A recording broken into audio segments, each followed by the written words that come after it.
Hello વિદ્યાર્થી મિત્રો, તો કેમ છો? મજામાં? તો ટ્રેન યોર બ્રેઇન ચેનલમાં તમારું સ્વાગત છે। તો આજે આપણે આ વિડીયોમાં નીટ 2025ની પરીક્ષામાં હવે તમારે માત્ર છેલ્લા 15 દિવસ બાકી છે, તો શું કરવું જોઈએ અને શું ના કરવું જોઈએ તેની આપણે વાત આ વિડીયોમાં કરવાના છીએ। તો તમે અંત સુધી જોડાયેલા રહો। તો સૌપ્રથમ તો આપણે શું ન કરવું જોઈએ એ ટોપિકની આપણે વાત કરીશું। તો એમાં પહેલો મુદ્દો છે કે હવે તમારે કોઈપણ લેક્ચર જોવાના નથી, એના બદલે તમારે MCQ પ્રેક્ટિસ કરવાની છે અને જે તમે આગળ વાંચેલું હોય એનું તમારે રિવિઝન કરવાનું છે, પણ તમારે નવા કોઈ લેક્ચર આ 15 દિવસમાં જોવાના નથી। સમજ્યા પડી ગઈ? તમે પ્રીવિયસ યર ક્વેશ્ચન સોલ્વ કરી શકો, PYQ, પછી તમે ટેસ્ટ આપી શકો છો, તમારી નોટ્સ વાંચી શકો છો, અથવા તમે જે પણ બુક વાંચી એનું તમે રિવિઝન કરી શકો છો, પણ કંઈ નવું વસ્તુ કરવાની નથી। જો અહીંયા બીજા મુદ્દામાં એ જ લખેલું છે કે કોઈ નવા સંસાધનનો ઉપયોગ કરવો નહીં, આગળના ક્લાસની નોટનું રિવિઝન કરવું અને પ્રશ્નોને હલ કરવા, એટલે કે પ્રશ્નોને સોલ્વ કરવા। સમજ્યા પડી ગઈ બંને મુદ્દા? તો આગળ આપણે ત્રીજા નંબરનો મુદ્દો જોઈએ કે કોઈ પણ આખું પ્રકરણ છોડવું નહીં। જેમ કે ફિઝિક્સ જેવા વિષય હોય તો તમારે શું કરવાનું છે? ફિઝિક્સ જેવા વિષયમાં તમારે એના સૂત્રો તૈયાર કરીને જવાના છે। બાયોલોજી તો તમારે એકવાર ચેપ્ટરને 1 થી 2 વાર ચેપ્ટરને ખાલી તમારે વાંચીને જવાનું છે, પણ આખું ચેપ્ટરને તમારે છોડવાનું નથી। સમજ્યા પડી ગઈ? તમારે કંઈક ને કંઈક તો કરીને જવાનું જ છે। ફિઝિક્સમાં 45માંથી તમારા 30 થી 35 પ્રશ્નો માત્ર સૂત્ર આધારિત હશે, પણ સૂત્રો કેવી રીતે કરવા એની આગળ માહિતી આવશે કે તમારે સૂત્રમાં દરેક માહિતીને ઇન્ક્લુડ કરીને જવાનું છે। તમે સૂત્રો ગોખીને જશો તો તમને ખબર નહીં પડે કે કેનો એપ્લાય કરવાનો, કેવી રીતે સૂત્રનો ઉપયોગ કરવો। સમજ્યા પડી ગઈ? પછી તમારે મોક ટેસ્ટ છોડવાની, એટલે કે હાલ તમારે જે તમે ઘણા વિદ્યાર્થીઓ કેવું કરતા હશે કે મારે તો રિવિઝન બાકી છે, આટલા ચેપ્ટર બાકી છે એટલે મોક ટેસ્ટ છોડી દો, પણ તમારે કોઈ પણ ટેસ્ટ છોડવાના નથી। સમજ પડી કે તમારે ટેસ્ટ આપવાના છે।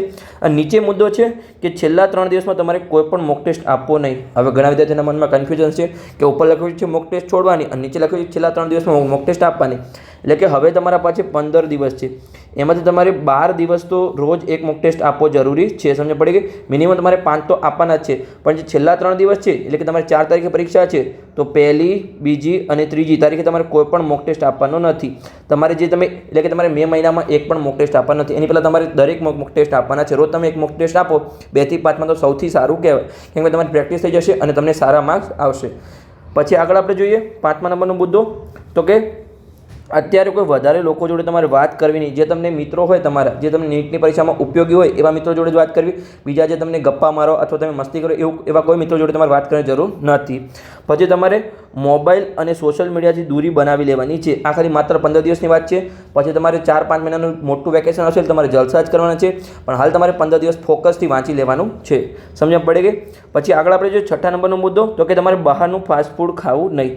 હવે આ કેમ? તો તમારે ખાસ તમારી હેલ્થનું ધ્યાન રાખવાનું છે। ઘણા બધા તો કેવું કરે છે, છેલ્લા 14-15 દિવસ આખું 14-15 કલાક એટલે કે મેક્સિમમ વાંચતા હોય છે, 20-20 કલાક વાંચતા હોય છે, પછી ઊંઘ લેતા નથી, પ્રોપર ડાયટ ફોલો કરતા। એટલે તમારે શું કરવાનું છે? તમારે પ્રોપર જમવાનું છે, પ્રોપર પાણી પીવાનું છે, તમારે પ્રોપર શ્વાસનું ધ્યાન રાખવાનું છે। તમે 2 વર્ષ મહેનત કરી છે અને છેલ્લા જો 10-15 દિવસમાં તમે બીમાર પડી ગયા તો તમારું આખા 2 વર્ષની મહેનત બગડી જશે, એટલે તમારે ખાસ ધ્યાન રાખવાનું છે। અને છેલ્લો મુદ્દો છે તમારે શું ના કરવું જોઈએ, તો તમારે ક્યારે પણ એવું ના વિચારવું જોઈએ કે હું નીટ ક્રેક કરી શકીશ નહીં। તમારે એવું વિચારવાનું છે કે મેં 2 વર્ષ મહેનત કરી છે, આત્મવિશ્વાસથી તમારે પોતાને કહેવાનું છે કે મારાથી બધું થઈ જશે, મારી એક્ઝામ સારી જશે। સમજણ પડી ગઈ? પછી આપણે જોઈએ કે શું કરવું જોઈએ, તો કે તમારે દરરોજ 14 થી 15 કલાકનો અભ્યાસ કરવો જોઈએ, એ તમારો ફરજિયાત છે, પણ તમારે તમારી તબિયતનું પણ ખાસ ધ્યાન રાખવાનું। તમે 1-2 કલાક ઓછું વાંચો ચાલશો, પણ તમારે પ્રોપર ઊંઘ લેવાની છે અને તમારે સારું શ્વાસને ધ્યાન રાખવાનું છે, સારું જમવાનું છે, બધું તમારે પ્રોપર ધ્યાન રાખવાનું છે। પછી આગળ આપણે જોઈએ બીજા નંબરનો મુદ્દો કે તમારે શું કરવું જોઈએ, તો કે વધારે વેટેજવાળા પ્રકરણને પ્રાથમિકતા આપવી, જેમાંથી નીટની પરીક્ષામાં વધારે પ્રશ્નો આવી શકે। તો મેં ઓલરેડી વિડીયો બનાવ્યા છે, બાયોલોજી, ફિઝિક્સ, કેમિસ્ટ્રી કે કયા ચેપ્ટરમાંથી કેટલા પ્રશ્નો આવી શકે છે। તો નીટ 2025ના પ્લેલિસ્ટમાં તમે જશો તો ત્યાં તમને વિડીયો મળી જશે કે કયા ચેપ્ટરમાંથી કેટલા પ્રશ્નો આવશે। તો તમારે એ ચેપ્ટરને વધારે પ્રાથમિકતા આપવાની છે, તમારે એક પણ પ્રકરણ છોડીને જવાનું નથી, પણ તમારે એ ચેપ્ટરને તમારી વધારે પ્રાથમિકતા એટલે પહેલાં કરી લેવાનું છે, પછી તમારે સમય બચે તો બીજા ચેપ્ટર તમે કરી શકો છો। સમજ પડી ગઈ? પછી આગળ આપણે જોઈએ 3જા નંબરનો મુદ્દો, તો કે પોતાની નોટ્સ અથવા આગળ વાંચેલી બુકમાંથી જ વાંચવું, એટલે કે મેં આગળ કીધું તમારે કોઈ નવા સંસાધનો તમારે ઉપયોગ કરવાનો નથી। સમજ પડી ગઈ? પછી 4થા નંબરનો મુદ્દો, તો કે નીટના પાછળના વર્ષના પ્રશ્નો ખાસ કહીને જવા। તમે કર્યા હોય તો પણ ફરીથી એકવાર તમારે રિવિઝન કરી લેવા। તો સૌપ્રથમ તમારે બાયોલોજીના પ્રશ્નો કરવા, એટલે કે જીવ વિજ્ઞાનના કરવા તમારે, પછી તમારે કેમિસ્ટ્રી એટલે કે રસાયણ વિજ્ઞાનના કરવા, પછી તમારે સમય બચે તો તમે ફિઝિક્સ એટલે કે ભૌતિક વિજ્ઞાન તમે કરી શકો છો, પણ પહેલાં તમારે બાયોલોજીના PYQ કરવા, પછી રસાયણ વિજ્ઞાનના કરવા અને પછી તમારે ફિઝિક્સના કરવાના છે। પણ તમારે કેવું કરવાનું છે કે તમારે પાછલા તમે મેક્સિમમ 10-15 વર્ષના કરો, વધારે અત્યારે 30-30 વર્ષના પ્રશ્નો કરવાની કોઈ જરૂર નથી. ખાલી તમારે 10 થી 15 વર્ષના પ્રશ્નો કરવાના છે. ભલે તમે એકવાર કર્યા છતાં પણ તમારે ફરીથી 2-3 વાર તમારે રિવિઝન કરી લેવાનું છે. અને જેને ના કર્યા હોય એ તો ખાસ કરીને જવાના છે. પ્રશ્નો તમારે રિપીટ થશે નહીં, પણ તમને કોન્સેપ્ટ ખબર પડી જશે કે આમાં કેવા પ્રશ્નો પરીક્ષામાં તમારે આવી શકે છે. આગળ આપણે જોઈએ તો કે 5મા નંબરનો મુદ્દો, તો કે અહીંયા તમારે NCERT યુનિટ મુજબ અભ્યાસ કરવો અને બધું ભૂલી જવાની લાગણીને ટાળવા માટે દરરોજ 2 થી 3 યુનિટનું પુનરાવર્તન કરવું. ઘણા વિદ્યાર્થીઓ શું કરતા હશે, અત્યારે બાયોલોજીમાં 1 થી 2 ચેપ્ટરનું રિવિઝન કરતા છે. હવે તમારે 15 દિવસ જ બાકી છે, એટલે તમારે પૂરા યુનિટ કરવા પડશે. તમારે 1-2 ચેપ્ટરથી ચાલશે નહીં. સમજ પડી ગઈ? અને તમે બાયોલોજી વાંચતા છો ત્યારે તમને કેવું થતું હશે, હું ભૂલી ગયો છું. એટલે તમારે મેક્સિમમ તમારે કોન્ફિડન્સ લાવવાનો છે અને વધારે વસ્તુ તમારે વાંચવાનો પ્રયત્ન કરવાનો છે. સમજ પડી ગઈ? પછી આગળ આપણે જોઈએ 6ઠા નંબરનો મુદ્દો, તો કે સૂત્રોમાં બધી માહિતી સાથે સૂત્રો વાંચવા. હવે ફિઝિક્સમાં ઘણા વિદ્યાર્થીઓ કે આ ચેપ્ટર મેં છોડી દીધું, પછી તમે સૂત્રો કરતા હશો. તમે કેવી રીતે, ધારો કે અહીંયા સૂત્ર હોય કે F = ma, તો અહીંયા F શું છે, M શું છે, A શું છે, એ તમારે ખાસ ધ્યાન રાખવાનું છે. પરીક્ષામાં તમને સૂત્ર તો આવડતો હશે, પણ તમને ત્યાં ઉપયોગ કરતા નહીં આવડતો, તમે કેવી રીતે કરશો? તો એ તમારે ખાસ ધ્યાન રાખવું છે. બધી માહિતી તમે એની ઇન્ફોર્મેશન હોવી જોઈએ. પછી આપણે 7મા નંબરનો મુદ્દો, તો કે 6 થી 7 કલાકની તમારે અહીંયા ઊંઘ મેળવવાની છે, જે વધુ સારી રીતે જ્ઞાન જાળવી રાખવામાં તમને મદદ કરશે. સમજ પડી ગઈ? તમારે પ્રોપર ઊંઘ લેવાની છે 6 થી 7 કલાક. તમારે અત્યારે કોઈ ડરવાની જરૂર નથી. તમારે ખાલી કોન્ફિડન્સથી એક્ઝામ આપવા જવાનું છે અને પ્રોપર ઊંઘ લેવાનું છે, અને તમારે આખો દિવસ વાંચવાનું છે. બીજો કોઈ વધારેનો ટાઈમ બગાડવાની જરૂર નથી. પછી આગળ આપણે જોઈએ તો કે ઓફલાઈન OMR આધારિત પેપરની પ્રેક્ટિસ કરવી, જેથી તમારી પરીક્ષામાં ભૂલ થાય નહીં. ઘણા વિદ્યાર્થીઓ કેવો છે કે 2 વર્ષ ઓનલાઈન ટેસ્ટ આપ્યા છે. હવે તમારે જેટલા પણ મોક ટેસ્ટ આપ્યું તમારે ઓફલાઈન OMRમાં ટપકા કરીને આપવાના છે. તમારે એક પણ ઓનલાઈન ટેસ્ટ હવે આપવાની જરૂર નથી. કેમ કે તમે ઓનલાઈન આપશો તો પરીક્ષામાં તમે ડાયરેક્ટ એ ઓફલાઈન પહેલો ટેસ્ટ આપશો તો તમારી ભૂલ થઈ શકે છે. સમજ્યા પડી ગઈ?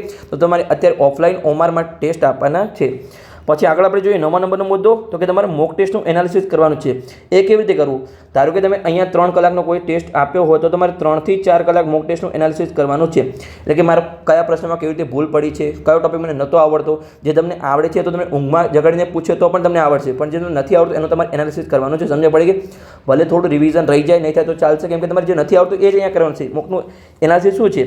એનાલિસિસ મોક ટેસ્ટ આપવા કોઈ માર્ક્સ જાણવા માટે નથી આપતા. એ તો આપણે એનાલિસિસ માટે આપીએ છીએ, કયા ટોપિક મને નથી આવડતા એના માટે આપીએ છીએ. પછી સમજણ પડી ગઈ?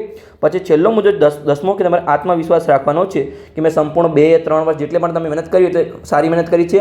હવે ખાલી પરીક્ષાના દિવસે તમારી એક્ઝામ આપવા જવાનું છે. આત્મવિશ્વાસ મારી પરીક્ષા સારી જશે એવો તમારે કોન્ફિડન્સ સાથે જવાનું છે. તો બસ આજે તો આપણો વિડીયો સારો લાગે તો ચેનલને સબસ્ક્રાઇબ કરો અને તમારા મિત્રોને વિડીયો શેર કરો.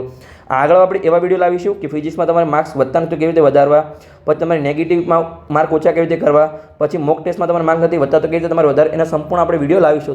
તો તમારી ચેનલને અવશ્ય સબસ્ક્રાઇબ કરવાનું છે અને તમારા મિત્રો સાથે વિડીયોને શેર કરવાનો છે.